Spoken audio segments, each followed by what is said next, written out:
Hello, हम लोग child is born का दूसरा लेक्चर देख रहे हैं। इसमें है कि समय न गंवाते हुए ध्यान दीजिए इस पर।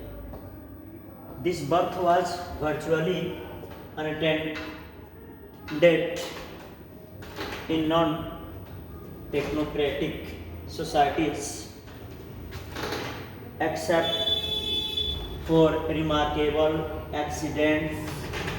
Birth is always attendant. यहाँ ये जिक्र किया जा रहा है, यानी जो कवित्री थी जर्मन गिरन कह रही है कि जो ये जन्म हुआ था वास्तव में बिना किसी मैंने गैर तकनीक तरीके से नहीं करने वाला कि कोई टेक्नोलॉजी का इस्तेमाल इसमें नहीं किया गया था, कोई मशीनी चीज़ों का इस्तेमाल नहीं किया गया था, बल्कि नॉर्मली हो गया था ये जन्म जो बच्चे का जिक्र कर रही हैं। और कह रही कि ये भी हुआ था कि इन नॉन टेक्नोक्रेटिक, यानी ये तुम जो ये बच्चे होते तब बिना सहायता किसी को होता है, यानी गैर तकनीक समाजों में, यानी कहने कि वो समाज में नहीं होता जहाँ मशीनों का, यानी हॉस्पिटल वगैरह का जिक्र कर रहे हैं उस तरह से नहीं, बल्कि जहाँ उस समाजों के गैर तकनीक समाजों से दूर होकर बता रही हैं, उसको छोड़ रहे हो। फॉर द रिमार्केबल एक्सीडेंट, यानी अगर मैं कुछ विलक्षण घटनाओं को अगर छोड़ दे तो बर्थ इज ऑलवेज अटेंडेंट, जन्म जो होता है हमेशा ही देख रेख में ही होता है। अगर कुछ घटनाओं को छोड़ दिया जाए तो अक्सर बड़ा जो जन्म होता है किसके देख रेख के में ही होता है। क्लियरली इन्फेंट, यानी स्पष्टता इन्फेंट शिशु जो होते हैं एंड मदर, शिशु और माँ का जो मोर्टिलिटी मृत्यु दर जो होता है, मृत्यु दर होता है is greater in traditional birth, यानी जो पारंपरिक जन्म होता है, पारंपरिक बर्थ होता है बच्चों का, जैसे नॉर्मल ट्रेड उसमें माँ का जो मृत्यु होता है, माँ और शिशु का जो मरने का चांस जो होता है अधिक होता है। बट इन आवर एंग्जाइटी, लेकिन हमारी जो ये चिंताएं जो होती है अपनी चिंताओं को तो अवॉइड द डेथ, यानी उस मृत्यु को टाल देती है। We may have destroyed the significance of the experience for the vast majority who live, यानी कहने का मतलब है कि बहुत संख्या में लोग, औरतें जो थी जो माँ बनी, नॉर्मली डिलीवरी हुआ तो वे लोग थे इस प्रकार के चिंताओं को बड़ी महत्वपूर्ण माने, जो लोग मरे तो ठीक है, लेकिन जो लोग जीवित रह गए ये सारे चिंताओं का अनुभव नहीं किए, उसको बल्कि टाल दिए। इसलिए अगला जो लोग होते हैं, जैसे मान लीजिए कि अक्सर चाहते हैं कि नॉर्मल डिलीवरी हो, लेकिन उसमें से बहुत लोग का जो डेथ हुआ और कुछ लोग, बहुत लोग जीवित भी हैं, जो अभी तक जीवित हैं तो नॉर्मल को अच्छा मानते हैं, जो लोग डेथ कर गए तो उनके परिवार के लोग नॉर्मल का अच्छा नहीं मानते हैं। तो यही कहा जा रहा है कि पारंपरिक समाजों में खास करके जो डिलीवरी होता है नॉर्मली होता है, मैंने नॉर्मली होता है, और उसमें मृत्यु दर बच्चे और माँ की दोनों का बढ़ जाता है।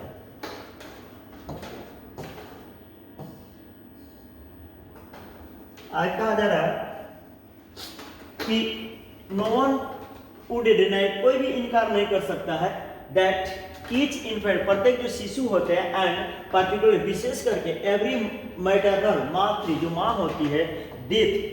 इज द ट्रेजेडी, वो माँ के लिए क्या होता है दुखंत होता है, दुखद घटना होती है, टू बी प्रिवेंटेड, जिसे रोका जाना चाहिए। इफ एट ऑल पॉसिबल, जितना संभव हो सके उतना रोकना चाहिए, नॉट दैट, नहीं कि छोड़ देना चाहिए, छोड़ दे, जितना संभव हो सके उतना अधिक से अधिक रोकने का प्रयास करना चाहिए इन घटनाओं को। मॉडर्न ऑब्स्टेट्रिक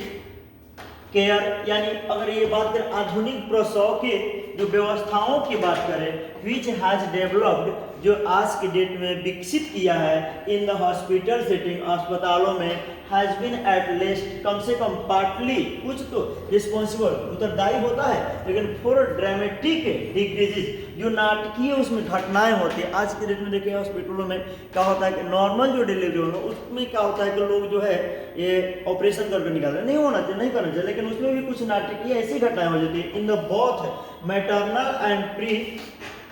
नेटल, यानी माँ के लिए भी और जो जन्म के पूर्व जो बच्चा जो है जन्म नहीं लेता उसके पहले की जो चीज़ें हैं, mortality over the past half century, ये भी अगर देखा जाए तो लमसम 50 सालों से ये चल रहा है, लेकिन ऐसे नहीं हुआ कि मृत्यु दर पूर्ण रूप से एकदम रोक दिया गया है, ऐसे अभी तक नहीं हो पाई।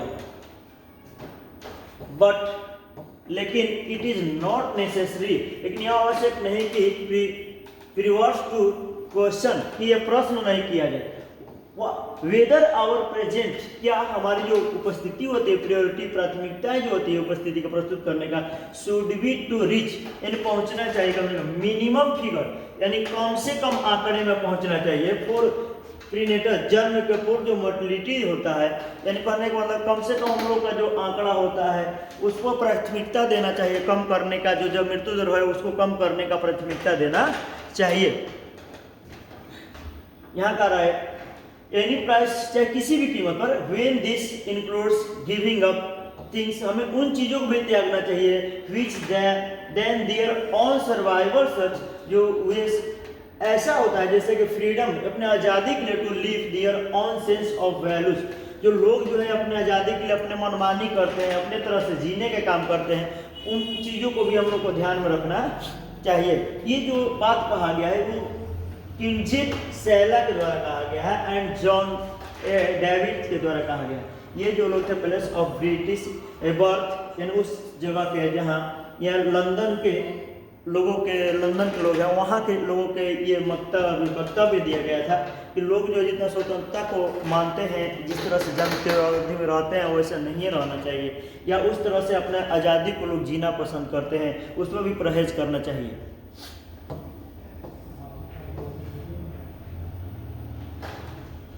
इन मेनी सोसाइटीज, बहुत पारंपरिक समाजों में, वोमेन स्टिल गो फॉर्थ दियर मदर्स हाउसेज, यानी बहुत से समाजों में जो महिलाएं जो होती हैं वो शादी करने में मदर्स हाउसेज एट मैरिज, शादी में, to live with mothers in law, यानी ससुराल चली जाती है रहने के लिए, एंड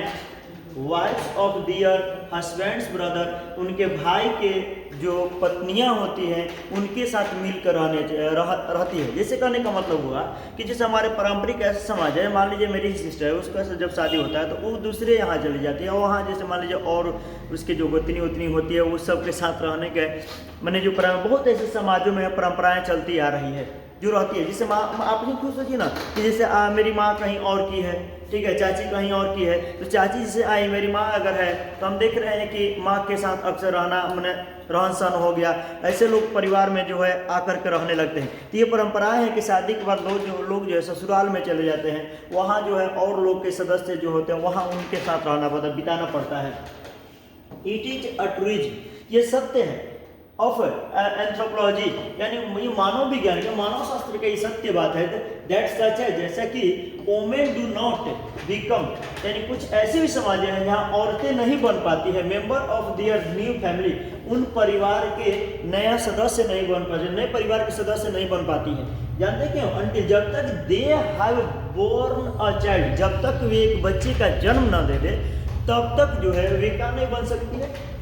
उस परिवार का सदस्य नहीं बन सकते। अभी भी हमारे समाज में ऐसी चीज़ चल रही है कि जहाँ अगर शादी हो जाता है तो अगर उस महिलाओं को, तो धीरे धीरे कम होते गए, लेकिन जब किताब लिखा है उसमें जिक्र कर रही है कि उन महिलाओं को अगर मान लीजिए शादी कहीं किया किसी भी समाज में, जैसे कुछ समाजों में ऐसे होता है कि जब तक वो एक बच्चे के जन्म न दे दे तब तक जो है वो उस परिवार के सदस्य नहीं बन रहे, यानी लोग जो परिवार के लोग रहते थे, यानी उस औरत से ज़्यादा उससे पहले क्या एक बच्चे का उम्मीद रखा जाता है कि वो होगा तब ये परिवार के सदस्य होंगे, नहीं तो नहीं होंगे। इफ़ वी कंसर्न, यदि हम विचार करते हैं कि अगर हमारा ऐसा विचार होता है कि इन सच सोसाइटी, ऐसे समाजों में the marriage was quite likely, यानी जो शादी होता है बिल्कुल ही संभवतः ये क्या होता है, टू हैव बीन अरेंज्ड, एक समझौता किया गया होता है। ऐसा लगता है कि ऐसा शादी जो लगे कि नहीं बेटा होगा तो तुम परिवार के सदस्य बनोगे, अरे बेटा छोड़ा, बच्चे का क्या होता है, बेटी को लेकर के लोग नफरत करने लगते हैं। तो कहने का मतलब कि बेटा होगा तुम सदस्य बनोगे, नहीं होगा तो नहीं बनोगे, एक तरह से समझौता होता है, मान के चलो। ऐसा मानना भी, ऐसा मानने के लिए कहा जाए कि अगर मान लीजिए तो ऐसा हो सकता है कोई एक समझौता है। इट इज अंडरस्टेबल, ये समझने योग्य बात है कि द ब्राइड, जो दुल्हन होती है, टू लॉन्ग्स, उसका भी इरादा होता है फॉर द चाइल्ड, बच्चे के लिए, who will stand in the same intimate relationship to her as she with her own mother, यानी ऐसे समझ में जो दुल्हन होती है वो दुल्हन का भी यही इरादा होता है, दुल्हन का भी इरादा होता है कि मेरा मैंने इरादा होता है, चाह मैंने कामना होता है कि काश वो भी मेरा एक बेटा होता और मैं भी उसी तरह से उसी के संबंध में रहती, जैसा कि मेरा संबंध मेरी माँ के साथ जुड़ा रहा उसी तरह से मेरा भी संबंध उस बच्चे के साथ जुड़ा रहता। यानी इसका भी इच्छा होता है, किसका, उस महिलाओं का जो जिसका शादी होकर जो जाती है वो भी चाहती है काश मेरा भी एक बेटा होता, और जिस तरह से मेरा संबंध मेरी माँ के साथ रहा है उसी तरह से मेरा भी संबंध जो है मेरे बेटे के साथ रहता। द वेस्टर्न यानी पश्चिमी इंटरप्रिटेशन ऑफ सच मोर्स, यानी पश्चिमी देश जो है ऐसे रीति रिवाजों के लिए अगर माने इस क्या है कि दे आर बैकवर्ड, उसको पिछड़ा मानता है। यानी पश्चिमी देशों में इस सब चीज़ नहीं है, अगर हुआ तो ठीक है, नहीं हुआ तो उसमें वहाँ ज़्यादा नहीं माना जाता है, लेकिन हमारे देशों में है। लेकिन पश्चिमी देशों में इसको ये एकदम पिछड़ी माना जाता है, क्रूर माना है, गलत माना जाता है। इट इज एज्यूम, ये सत्य भी है कि the sexual relation between the spouses, यानी जो पति पत्नियों के बीच का जो संबंध होता है, जो लैंगिक संबंध माना जाता है, are perfunctory and exploitative, and that all mothers-in-law are unjust as victims, यानी जो पति पत्नी के जो बीच के संबंध जो होते हैं, सेक्सुअल संबंध जो होते हैं औपचारिक है और ये स्वार्थ साध्य है, यानी दोनों लोगों का एक माने विचार है। लेकिन यहाँ का रखा एंड दैट ऑल मदर्स, लेकिन जो सारी सास जो होती है, सास जो बहू सास बहू सास जो होती है आर अनजस्ट, लमसम परिवारों में अन्याय होती है और प्रतिशोधी होती है। यानी क्या, अपने बहू का शिकायत करना, झगड़ा करते रहना, ये सारी चीजों को देखा जाता है। वन ऑफ ग्रेटेस्ट डिफिकल्टीज, यानी इन बड़ी कठिनाइयों में से एक जो है in the way of feminist, जो नारीवादी जो है, हु आर नॉट चविंसिंग, जो आज के कट्टर नहीं, जो कट्टर महिलाएं नहीं है, उनमें से कोई अगर ऐसी कठिनाइयों वाली नारीवादी जो महिला अगर एक है एंड वांट टू लर्न, वो भी सीखना चाहते हैं फ्रॉम वोमेन, उन महिलाओं से who still live with in the female society, जो ऐसे समाजों में अभी भी क्या है रहती हैं,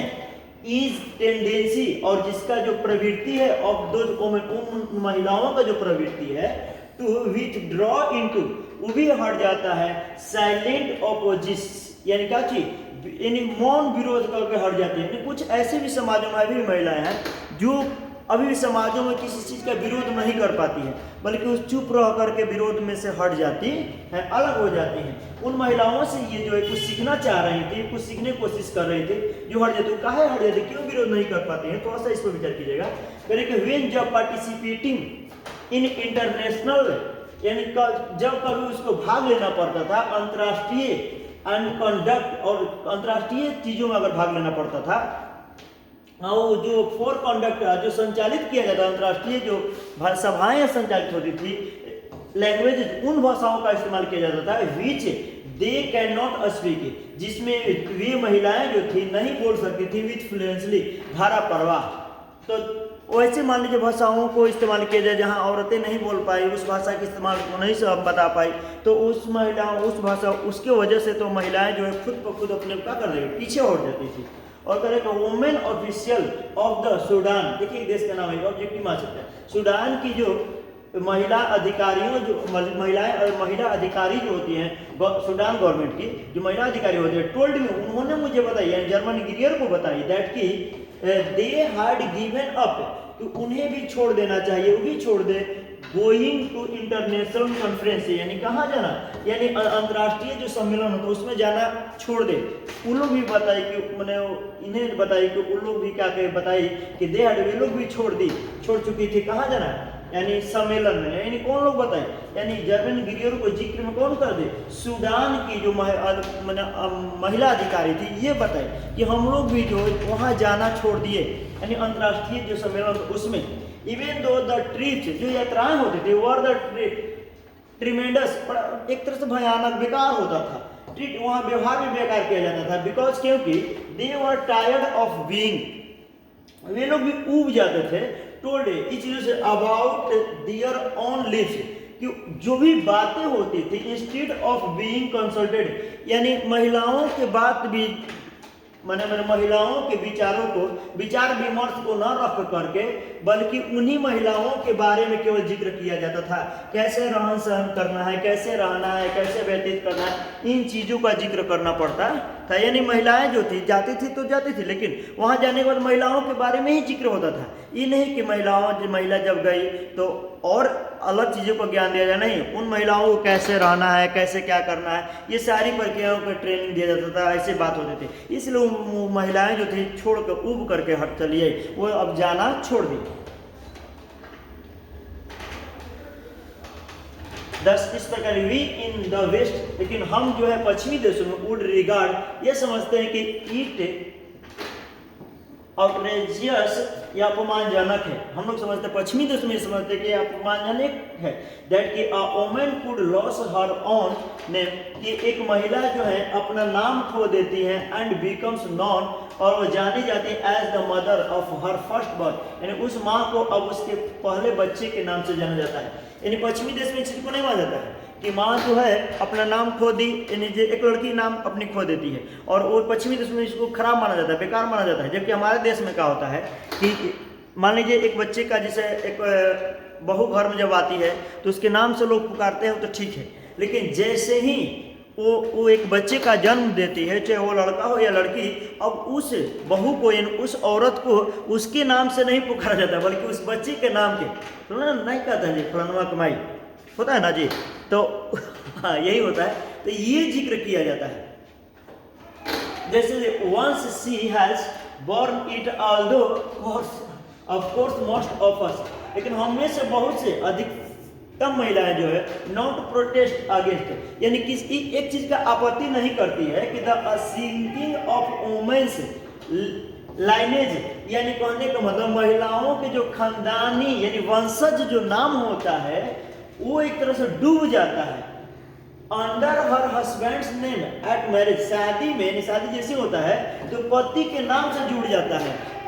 अब जैसे मान लीजिए, अभी देखिए ये हमारी अभी एग्जाम्पल एक लेते हैं, जैसे मान के चलिए कि ये जो प्रियंका गांधी थी, प्रियंका जो गांधी थी उसका शादी होगा वाड्रा से, ठीक, तो प्रियंका वाड्रा हो गई, यानी गांधी हट गए, यानी गांधी नाम अगर जुड़ा भी तो उसके साथ वाड्रा जुड़ गया, तो अपने नाम को डुबो देती है महिलाएं जो होती है किसके, अपने पति के नाम से, तो उसमें उतना आपत्ति नहीं होता है। लेकिन पश्चिमी देशों में इस चीज का आपत्ति होता है कि अपना नाम खो करके हम बच्चे के नाम से जाने जाए, इसके लोग विरोध करते हैं। लेकिन भारत में ऐसे नहीं, भारत में जो लोग हैं अक्सर औरतों को अपने नाम से ना जान करके उनके बच्चे के नाम से जाना जाता है। इन मेनी ट्रेडिशनल सोसाइटीज, बहुत पारंपरिक समाजों में the relationship between mother and child, माँ और बच्चे के जो बीच का संबंध होता है, इज मोर इम्पोर्टेंट, बहुत अधिक महत्वपूर्ण होता है than the relationship between husband and wife, यानी बहुत ऐसे समाज में माँ और बच्चे का जो संबंध होता है पति पत्नी के संबंध से भी ज्यादा महत्वपूर्ण माना जाता है। इन सम, और कुछ में ऐसे भी होता है इंडीड, वास्तव में द चाइल्ड्स रिलेशन, जो बच्चे का जो संबंध होता है with the rest of the his family, परिवार के दूसरे सदस्यों के माध्यम से दूसरे सदस्यों के से भी संबंध होता है, इज एज इम्पोर्टेंट, उतना ही महत्वपूर्ण होता है। जैसे और भी समाजों में जैसे कहना बच्चे का संबंध यानी परिवार के सदस्य के साथ भी बढ़िया होता है, और even more importance than either, यानी दोनों में से माता पिता से भी अधिक परिवार के दूसरे सदस्य के साथ संबंध जोड़ा जाता है। A number of social